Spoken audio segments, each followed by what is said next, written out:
తెలంగాణలో పవన్ కళ్యాణ్‌కి అపూర్వమైనటువంటి స్వాగతం లభించిందని జెప్పాలా.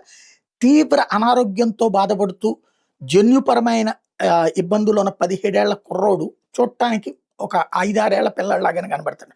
జన్యుపరమైన అనారోగ్యం కారణంగా. ఆ నిరంజన్ అనేటటువంటి పవన్ కళ్యాణ్ అభిమానిని పరామర్శించడానికి వెళ్ళటం, నేరుగా ఢిల్లీ నుంచి వెళ్ళినటువంటి పవన్ కళ్యాణ్ తిరుపతి లడ్డూ తీసుకెళ్ళి ఆళ్ళింట్లో ప్రసాదం ఇచ్చి, వాళ్ళతో దాదాపుగా అరగంటకి పైగా గడిపారు. ఆ అబ్బాయితో గడిపినటువంటి అంశం ఒక ఎత్తు. అదే సందర్భంలో అబ్బాయికి సంబంధించినటువంటి హెల్త్ రిపోర్ట్స్ ఇయన్నీ చూసి వైద్యపరంగా తనేం చేయగలనో అంతవరకు చేస్తానని చెప్పుకొచ్చారు. ఆ కుటుంబంతో అబ్బాయి మాత్రం అసలు మామూలు సంతోషం గాదు.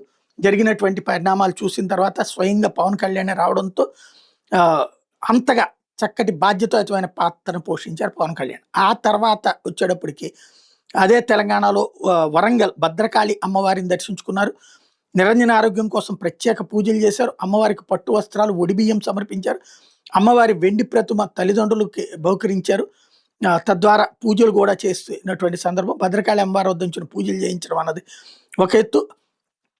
హన్మకొండ, వరంగల్ నగరాలకి వచ్చినటువంటి పవన్ కళ్యాణ్ పెద్ద ఎత్తున అభిమానులు రిసీవ్ చేసుకొని దారి పొడవునా కూడా పవన్ కళ్యాణ్ కోసం అని చెప్పేసి వేచి ఉన్నటువంటి అంశం కూడా స్పష్టంగా కనిపించింది.